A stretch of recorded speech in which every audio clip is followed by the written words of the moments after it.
I'm still trying to figure out how the hell we got a win and kept a clean sheet versus Real Sociedad in the first leg of the Copa del Rey semifinals. But we can't even focus on that too much. I just got to hope that we have a better performance in our next game, because we have to look forward, because we got a big matchup in La Liga on Saturday where Real Madrid will be taking on Real Betis. And this game, you already know what I'm about to say, chat, is a must-win match. We cannot afford to drop any points. It's the first game of March as well, and we got a big month coming up. I'm going to be super honest with you guys. And it's now officially the second half of the season, right? This is do or die. This is make or break. The La Liga title race is heating up. It's a four-headed thing going on at the moment, right? You got us, Barca, Atletico Madrid, Bilbao, and the team that drops off first is more than likely not going to be able to get back into it. So 3 points is a requirement. We cannot leave this game against Betis with anything less than that. But look, make sure you guys smash that like button, subscribe to the channel, get in the comment section, and let me know what you're saying for this game. We're going to talk about both teams, and then at the end of this video, I will be building my predicted starting 11 for this match. But let's get straight into it and talk about Real Madrid. So you see that we are currently sitting second in La Liga, right? We are tied on points with Barcelona, but we are behind them still, right? And I just think that it's a disgrace that we're even second, considering the kind of lead that we had a few weeks ago, right? If you look at our form over the last 5 games, only 2 wins. We've drawn twice, and we've lost once. We've not been playing that well since January has started. So we got to fix up, because if you look at Barca's form, they've won their last 5 games. We've allowed them to get back into the title race. Same thing with Atletico Madrid. And again, we cannot forget about Bilbao, because mathematically, they're still involved. So, look, we got to fix up. And as I said when I opened up this video, we cannot play like how we did against Sociedad, because if we keep allowing teams to get those kind of chances, there's no way in hell that we are going to be as fortunate to leave with a win and also a clean sheet, because we were getting battered in that game. But look, we're on 54 points. Barca are on 54 points. Atleti are on 53, right? Bilbao are on 48.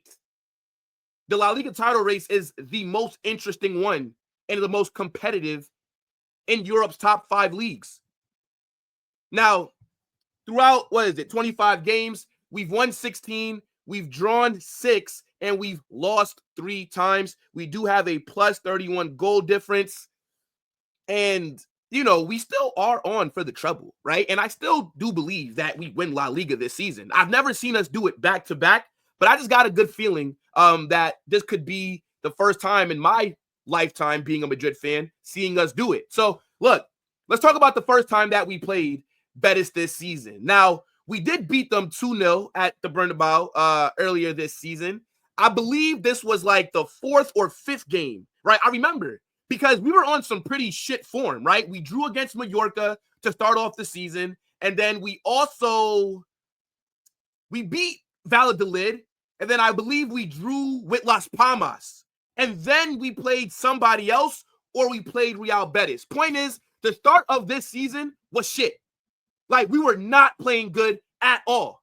And this Betis game was one that wasn't that good of a performance, but it was still better than everything else that we had up until that point, right? Mbappe had a brace. He scored a penalty. And then I remember Valverde got the assist for him with one of those goals. It was like a back heel, or I'm forgetting, but I remember the buildup for it was pretty nice, right? Tchouameni that game dropped a fantastic performance. Rodrigo also cooked as well. Vinicius was solid in that game.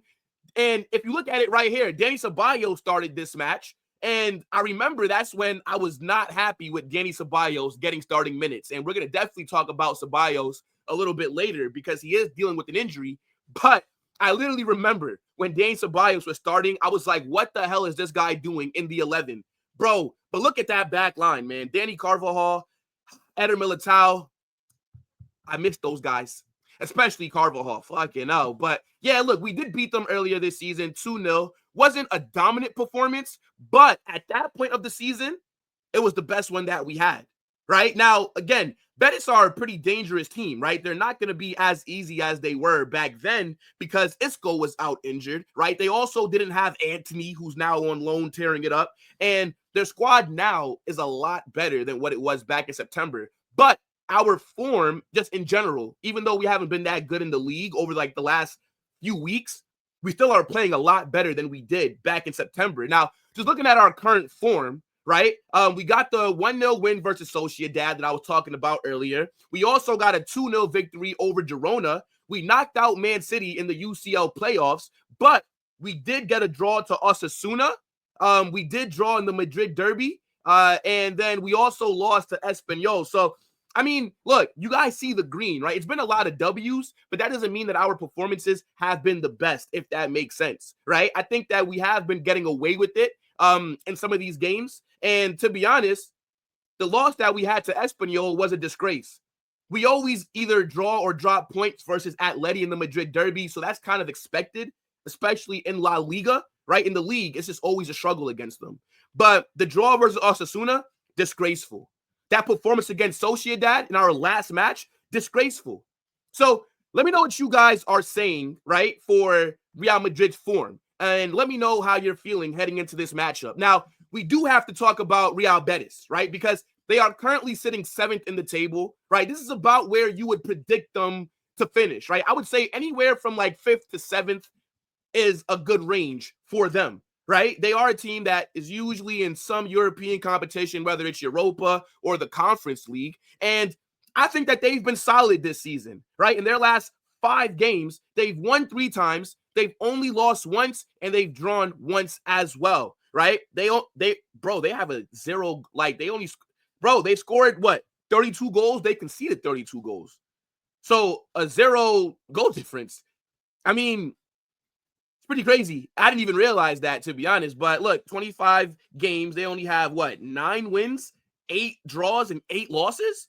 So, I mean, at least they're being consistent there. But looking at the form that they are on, right? They are coming off of a victory versus Getafe where they won 2-1.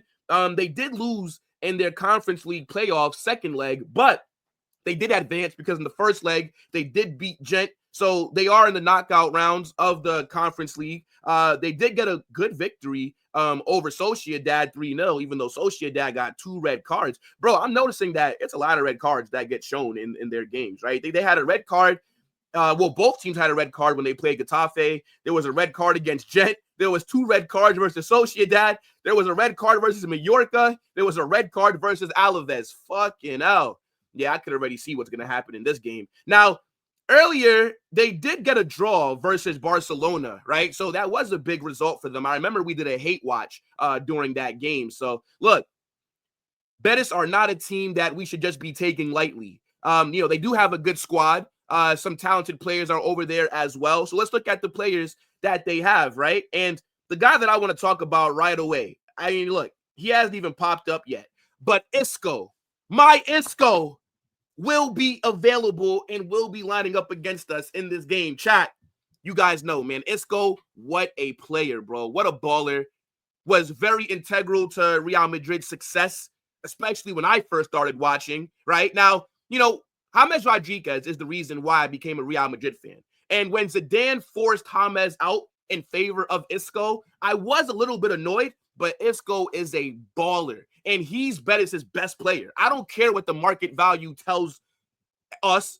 Isco is their best player, right? And them not having Isco in the first half of the season is probably why they finished or why they are sitting 7th. If they had Isco for the majority of this season, more than likely, they might be fighting for top 4 right now. But Isco is such a baller, right? Such a techie player, right? This guy is a threat in the final third, a creator, can link play, right? And you guys saw last season before the injury, this guy was picking up man of the match performances for Real Betis every single week. The guy is a baller. But let's look at the rest of the team, right? They got Gio Lo Celso. Antony is on loan from Manchester United, right? They got the American Johnny Cardosa. They got the Barca reject Vitor Roque, right? They got Chuco Hernandez, the striker from Colombia. It's a decent team. Mark Rocca, right? We talked about Isco. Chat, let me know what you guys are saying. Look, Hector Bellerin is there as well. That's actually crazy. Hector Bellerin. Fucking hell. Ooh, William Carvalho. Bro, I remember him. I remember a lot of players or a lot of teams around Europe wanted to sign him. And then, yeah, the guy ended up at Betis.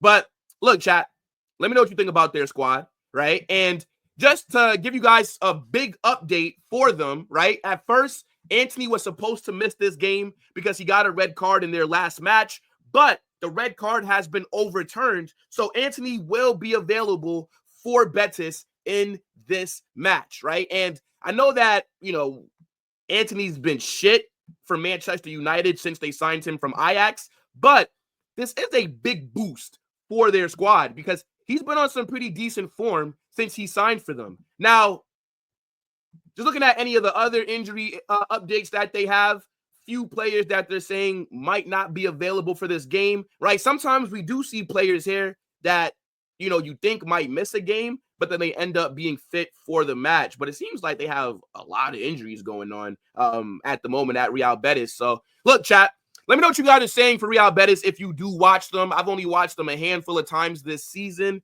So, look, I'm not the most up-to-date with them. Now, let's talk about some of the injury news concerning Real Madrid. So, the biggest story that's happening right now for us is Dani Carvajal will be out for the next 2 months. He suffered a major injury in his left leg, and that happened against Sociedad towards the end of the game. Now, this is a massive blow for Real Madrid because Ceballos has been fantastic recently. Like, I don't know what the hell has gotten into him, but he has been playing like a player possessed. He is tapping into his teachings from Toni Kroos and Luka Modric.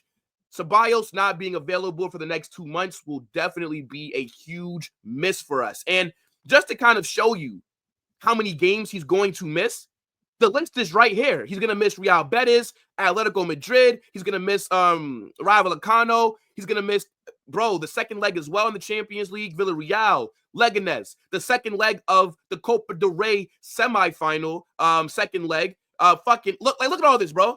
Point is, he's going to be out for a while. We're probably not going to see him until May.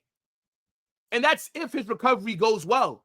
So that is a big loss for us in the midfield. Now, another player that's not going to be available for this match is Jude Bellingham, right? This is going to be the final game of his La Liga suspension since getting that red card versus Osasuna, right? He's not going to be available for this game against Betis, and he's also not going to be available for this game against Atletico Madrid in the round of 16 of the Champions League. So 2 more game suspension for Jude. Just wanted to remind you guys about that. And then aside from Dani Ceballos and Jude, the other 2 players who are out, Eder Militao, Dani Carvajal, right? They both have done their ACLs, and they're not going to be available for the rest of this season. But, yeah, Ceballos, they're saying mid-April. More than likely, I think he's not going to come back until early May. And then Jude just got to serve out his suspension. So, just when the injury report was looking pretty good, we now got to add Ceballos to it. Injury FC strikes once again. But hopefully he recovers pretty quickly. Now, let's get into my favorite part of every single match preview. And that is building the starting 11 that I predict Carlo will throw out there. And it's also a mix of what I want to see as well, right? Now, let's get straight into it. So I got us out there in the 4-2-3-1. And I think Courtois will return to the 11, right? He did not play against Sociedad, and I think Lunin did a fantastic job, man of the match performance. But now that we're back in the league, Courtois will go back in goal. I'm actually going to start Lucas Vazquez in this game. I think Lucas Vazquez, look, he's not somebody that I want to be relying on in big matches, But because of the injury concerns that we do have to rotate quite a bit. Now, at right center back, I'm going Rudiger, right? And I think I spelled that wrong. But yeah, we're going to go Rudiger. Now, hear me out, chat. Hold on. Here we go. And then next to him, I'm going to go Alaba.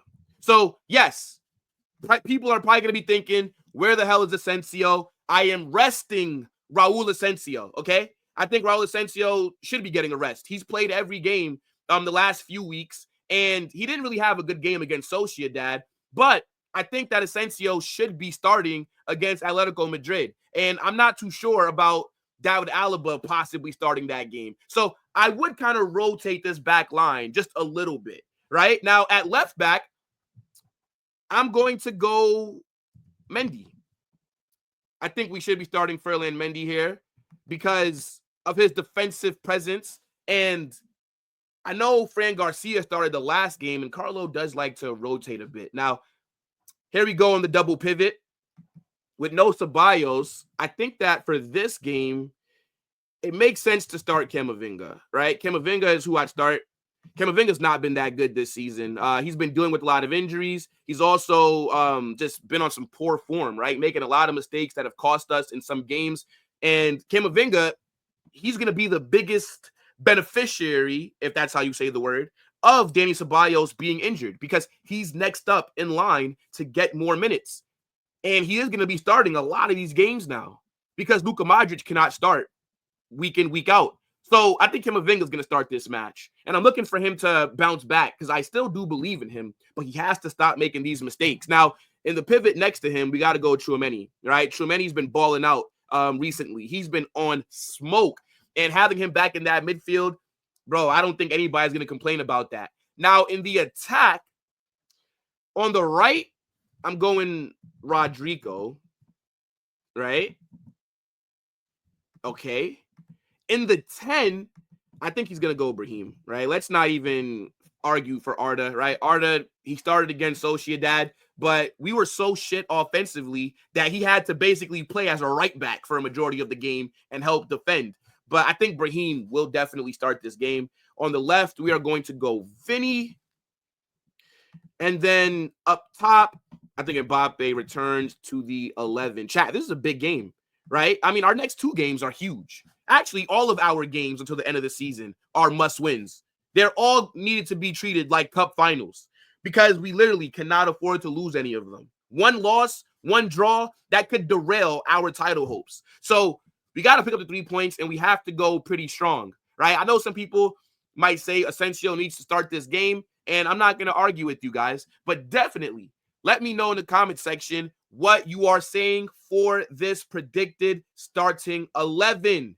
But look, big up to everybody that's in here. Make sure you guys smash that like button, subscribe to the channel, get in the comment section, and join the Discord. The link is in the comments down below, and drop those score predictions as well, right? Subscribe, turn on those post notifications. You guys do not want to miss anytime I drop a new video or I go live. We will be doing a watch along for this game right here on the channel. Holla Madrid!